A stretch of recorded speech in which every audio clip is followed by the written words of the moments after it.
Hey everybody, the Irish Demon here, back with another video. Today we have Judge Fleischer's court there, and we got a guy here. He's supposedly a pretty vicious stalker, and the judge gives him a bit of what for.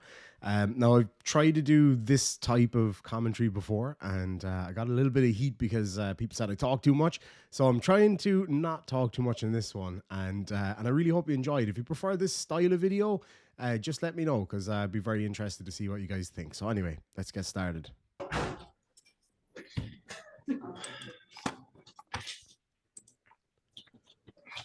Even looks like a creep.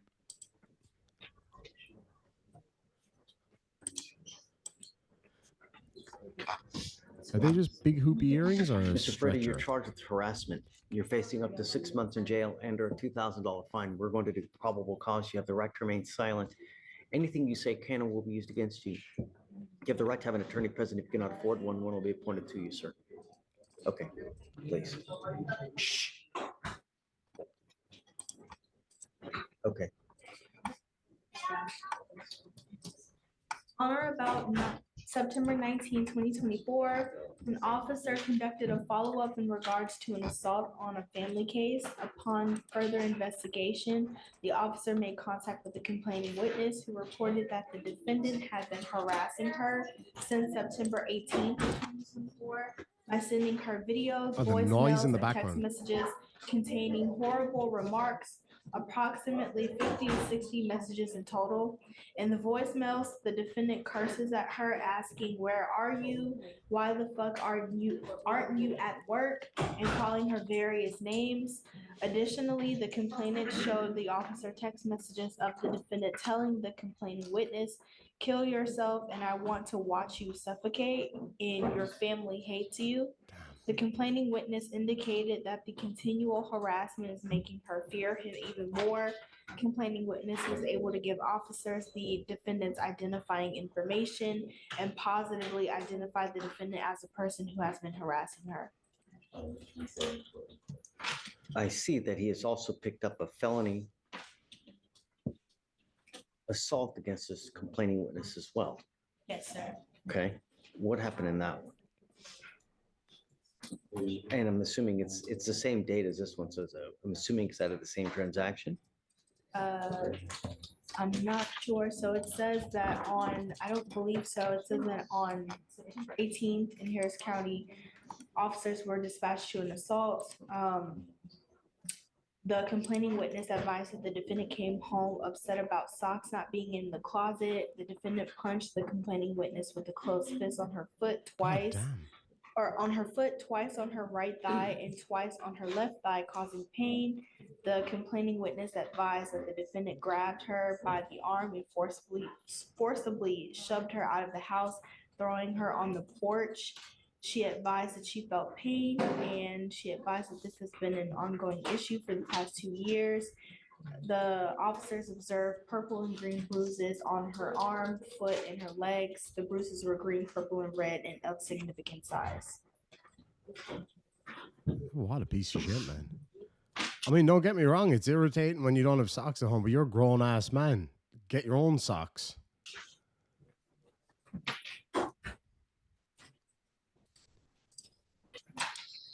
He even looks so unfazed as well. Like, Is there a no contact order in this case? Judge, who's the defendant? This is Mr. Fritter. He hasn't harassed, Mr. Fritter, let me tell you something now. You scare me. And you scare me something good. You have,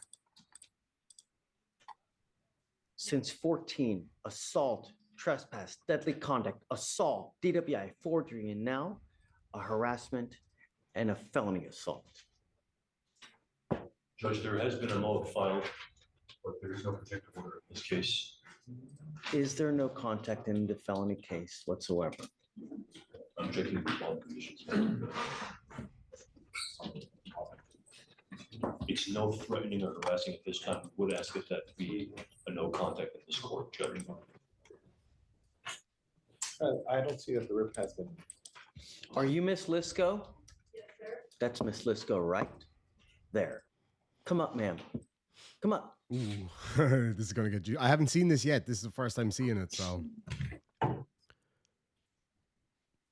So I'm this is the, sending you for a drug and alcohol test right now, Mr. Freder. I'm guessing this is the girlfriend coming up.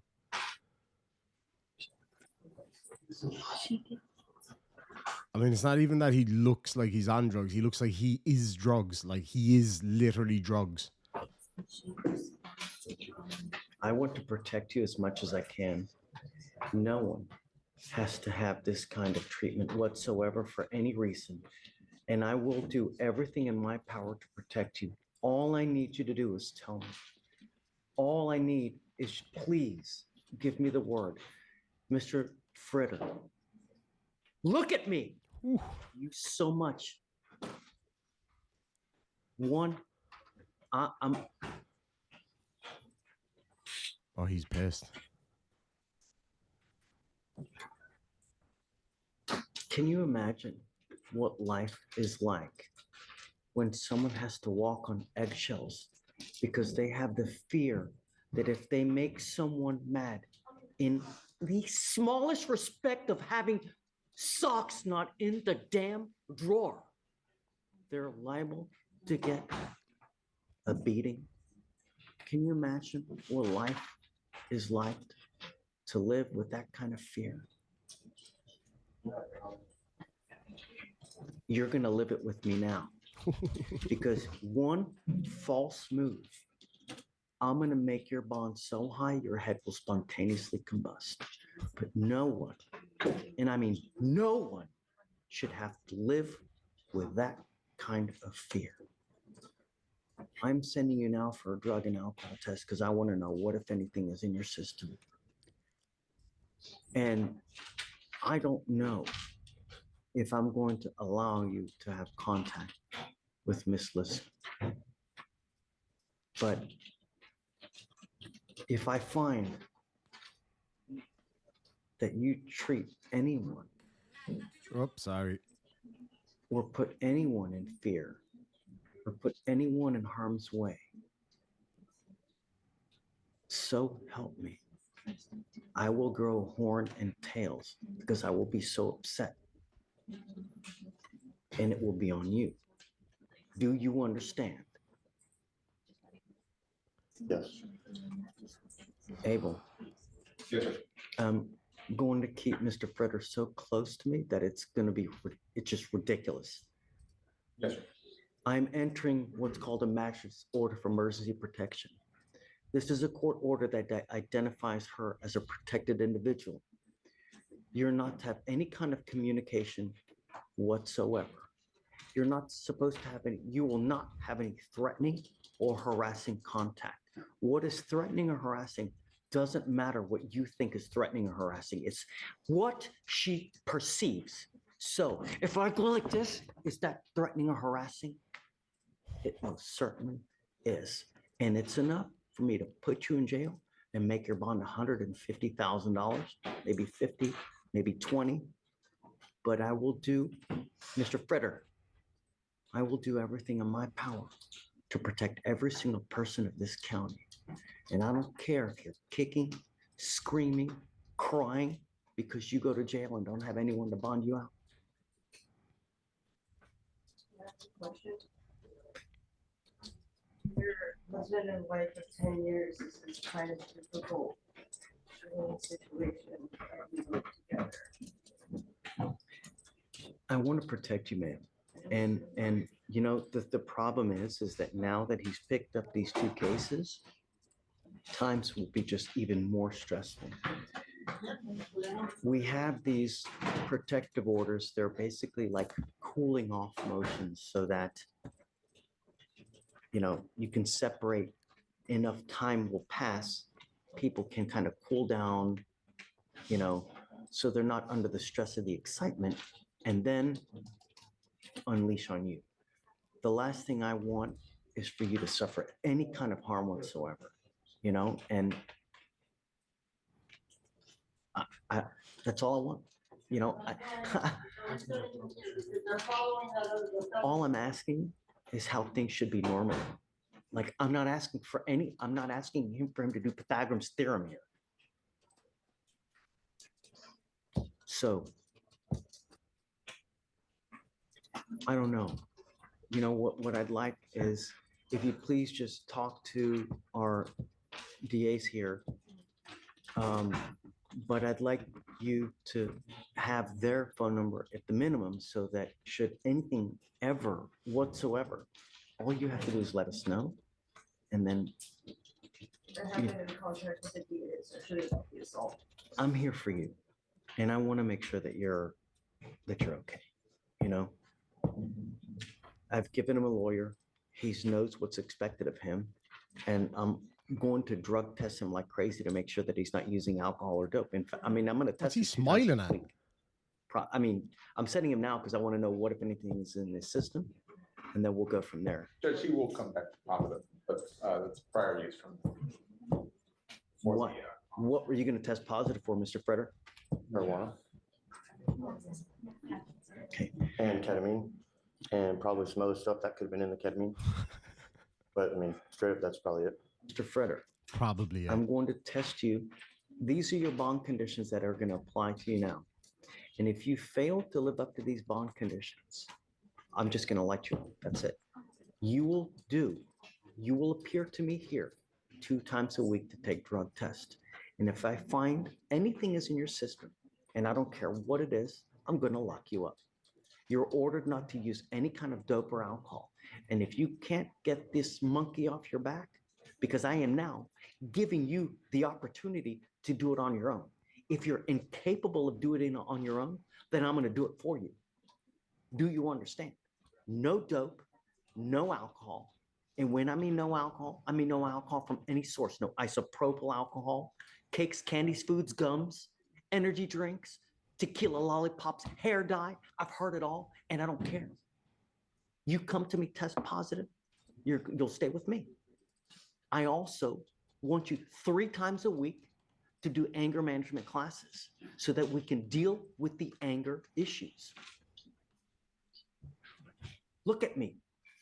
3 times a week. And I want a piece of paper showing me that you've done it, the date, time, location of where you've done it, so that I can verify that you've done it. And if you don't do it, you will stay with me. You now have the opportunity to address these things on your own. If you don't, you will be doing it with me. And if I get one, and I mean one breath that she's been mistreated in any way, shape, or fashion, holy freaking moly. Okay? Right now. And then, ma'am, if you'd be so kind, please, I'll have you speak to them here momentarily. Rachel, this is my card. If you ever need anything, all you have to do is get in contact with me. And I'm here for you. Whatever you need, anytime, day or night. I don't care. You, really. Okay? Yeah, I want, when was the last moment? Is it? Oh, no. I don't know. I still want her. So anyway, yeah, I don't know how I feel about this one. Like I feel like maybe given his history and everything that, and obviously I'm not a judge, so I can't make these decisions or whatever, but I kind of feel like maybe somebody with that kind of history up to this kind of thing again probably should just be held on remand at this point. I don't know. Maybe it's a facility issue. I don't know. But I'll tell you one thing. I wouldn't be messing with Sheriff's Deputy Ron Perlman over here, fucking Hellboy himself. So anyway, look, lads and lassies, I'd love to know what you think about this particular case. Obviously, it's a horrible situation. Clearly, this guy's got problems, but now his girlfriend's got even more problems. I would imagine that this, punch from not having socks isn't the first or probably the last time that this kind of thing is going to happen. But no, I'd love to hear what you guys have to say down below. Do let me know. They're a horrible case to deal with. I dealt with a lot of these when I was working in the courts in Australia. I used to see this stuff all the time. And you know, it's nasty. It's tough. And I'm guessing it's tough on a judge too, because, you know, you see it all the time where they don't want to break up a family, but sometimes they have to for everybody's safety. But then you also have the protectees in a lot of cases don't want there to be that protection in place because they still want to be with the person or whatever. So it's a really tough one. Let me know what you think down below. And yeah, we'll catch you in the next one. Sláinte.